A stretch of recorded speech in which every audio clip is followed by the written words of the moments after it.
तो सुप्रिया को, उनकी तमाम ख़ानदान को इस मुश्किल घड़ी में हम अफसोस और ताज़ियत का इज़हार करते हैं। सर, ये लगातार जो प्लेन क्रैश हो रहे हैं, हम आए दिन देख रहे हैं, इसमें क्या कहेंगे? ना, अब हर एक प्लेन क्रैश का अलग अलग वजह।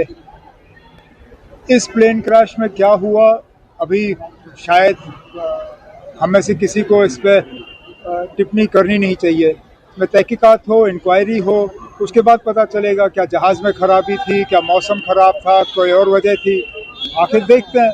लेकिन मौत मौत है ना, किसकी मौत कहाँ लिखी हुई है, कैसे लिखी हुई है, ये आप और मैं नहीं जानते, ये सिर्फ ऊपर वाला जानता है। और अफसोस की बात यह है कि उस जहाज़ में जो लोग इस दुनिया को छोड़ गए, उनके लिए इतना ही वक्त मुकर्रर किया गया था। सर, बीते कल अखिलेश यादव कोलकाता आए थे, मुख्यमंत्री से मुलाकात हुई। उन्होंने कहा है कि बीजेपी के खिलाफ जो लड़ाई है, जो एक संगठन है, उसकी मुखिया ममता बनर्जी बन सकती है, वही बीजेपी को चैलेंज कर सकती है। आप क्या कहेंगे? अब ये ठीक है,